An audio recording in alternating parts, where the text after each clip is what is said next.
Ada kaidah yang sederhana yang bisa diaplikasikan dalam kondisi tertentu. Selain daripada ibu menyusui atau ibu hamil, siapapun yang membatalkan puasa, tapi membatalkan puasa ini karena orang lain, maka dia harus membayar atau mengganti puasa yang ditinggalkan plus membayar fidyah. Kasus yang lain, contoh dokter bedah, jadwal bedahnya itu adalah waktu imsak, ya pagi jam setengah 8, karena dokter bedah ini kadang mengoperasi itu sampai 7-8 jam, sehingga kalau si dokter tadi puasa maka tenaganya akan terporsir sehingga megang pisau bedahnya saja udah gemeter, Pak. Sehingga kalau dia puasa terus ini akan berakibat fatal kepada pasiennya. Maka si dokter boleh tidak puasa, tapi nanti di hari yang lain dia harus mengganti puasa yang ditinggalkan itu plus membayar fidyah. Itu yang ketiga. Yang keempat, orang yang punya hutang puasa tahun kemarin. Puasa tahun kemarin itu masih ada hutangnya 7 buah, 7 hari lah ya. Karena satu hal lah, mungkin dia safar atau sakit atau hal-hal yang lain menghalangi dia dari puasa, dari kemampuan untuk berpuasa. Kemudian sudah berlalu, ketika mau menggantinya rasa kok hari ini kalau puasa nggak enak, orang nyinggang ayam. Puasa hari ini kok rasanya nanti rugi, sedang acara di rumah, barale dan sebagainya, ditunda sampai Ramadan hari ini datang lagi. Maka dia harus nanti selesai Ramadan yang tahun ini, dia harus diganti puasa tahun yang lalu berapa hari plus membayar fidyah. Masih ada utang ya, Pak? Ibu lagi berutang, Bu. Harus diganti, Bu. Kalau nggak diganti itu sama saja kita melecehkan syariat ini. Bapak Ibu yang dimuliakan Allah Subhanahu wa taala, orang yang kelima yang boleh membayar fidyah adalah orang yang meninggal dunia. Meninggal dunia masih membawa hutang puasa.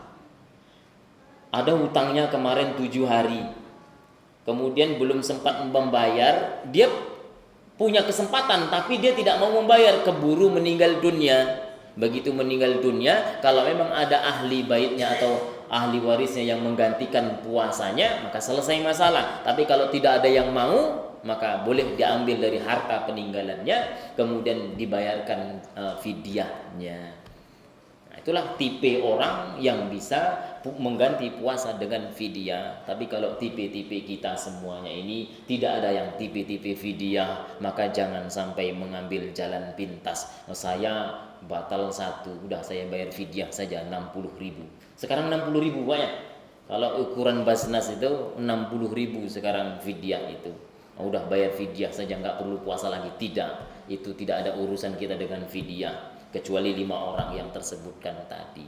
Bapak Ibu yang dimuliakan Allah Subhanahu wa taala, intinya bahwa ketika hari ini kita sudah berpuasa dan sampai nanti akhir kita tetap berpuasa dengan memaksimalkan puasa, sungguh Rasulullah Shallallahu Alaihi Wasallam telah menyatakan, kamin shaimin man shama Ramadan, barang siapa yang berpuasa pada bulan Ramadan.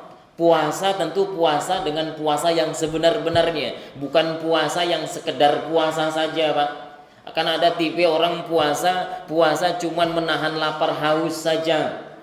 Kenapa? Karena yang dilakukannya menyangkut perihal hal-hal yang makruh misalnya, atau melakukan hal yang batal dan dia tidak mengetahuinya. Sepanjang puasa cuma nonton India terus. Sepanjang puasa tidur terus. Sepanjang puasa menggibah terus. Kan gak ada pahalanya itu. Karena apapun kebaikan yang kita lakukan, kalau kita masih mau menggibah, menceritakan aib saudaranya sendiri, maka itu langsung transfer. Begitu dapat pahala langsung ditransfer ke orang yang kita gibahi tadi. Terus selama tidak minta maaf itu terus kita bersedekah, lewat saja pahalanya. Kita lihat nanti di akhir ternyata nggak ada pahala kita. Siapa yang pakai pahala kita? Yang pakai pahala kita adalah orang-orang yang pernah kita gibahi. Maka nggak perlu kita menggibah Pak Jokowi, nggak perlu kita menggibah pemimpin kita. Tapi kalau kritik nggak apa-apa, menggibah tidak boleh. Kenapa? Karena orang-orang yang digibahi nanti, Pak, kita sendirilah. Kalau ada orang yang menggibah kita, itu nanti di akhirat kita itu nyesal. Loh, kenapa kok nggak orang sedunia ini menggibah saya, Pak? Maunya orang sepasaman barat itu menggibah saya, menceritakan aib saya. Sehingga ketika orang sepasaman barat menceritakan aibnya, maka saya ini beruntung mendapat pahala terus dari orang yang menggibah saya. Nah, itu makanya jangan sekali-sekali di puasa kita malah kita isi dengan menggibah. Nggak menggibah Pak Ustadz, nonton TV sajanya. Nonton TV yang acaranya acara gibah juga. Sambil manggu-anggu, oh iyo sanehnya, alah sama juga itu. Bapak Ibu yang dimuliakan Allah Subhanahu wa taala, kalau kita sudah melaksanakan puasa mensama Ramadan imanan wa ihtisaba dengan iman dan keikhlasan, ghufira lahu ma taqaddama min dambi, maka Allah akan mengampuni seluruh dosa-dosa kita. Harapan kita bahwa puasa tahun ini adalah puasa yang mampu menjadikan kita menjadi orang-orang yang bertakwa sesuai dengan janji Allah dalam Al-Qur'an, la'allakum tattaqun. Kadar demikian yang bisa disampaikan, mudah-mudahan ada manfaatnya. Jikalau ada salah dalam penyampaian, minta izin serta maafnya. Kami akhiri subhanakallahumma wa bihamdika asyhadu an la ilaha illa anta astaghfiruka wa atubu ilaik wa akhiru da'wana alhamdulillahi rabbil alamin wal afu minkum. Wassalamu alaikum warahmatullahi wabarakatuh. Terima kasih ya guys sudah mengunjungi channel kami dan menonton sampai akhir video. And don't forget to subscribe ya guys. Semoga video ini bermanfaat. Jangan lupa ya guys, please jangan lupa klik tombol subscribe guys, karena subscribe itu gratis, dan semoga yang sudah subscribe selalu mendapatkan rezeki yang berlimpah.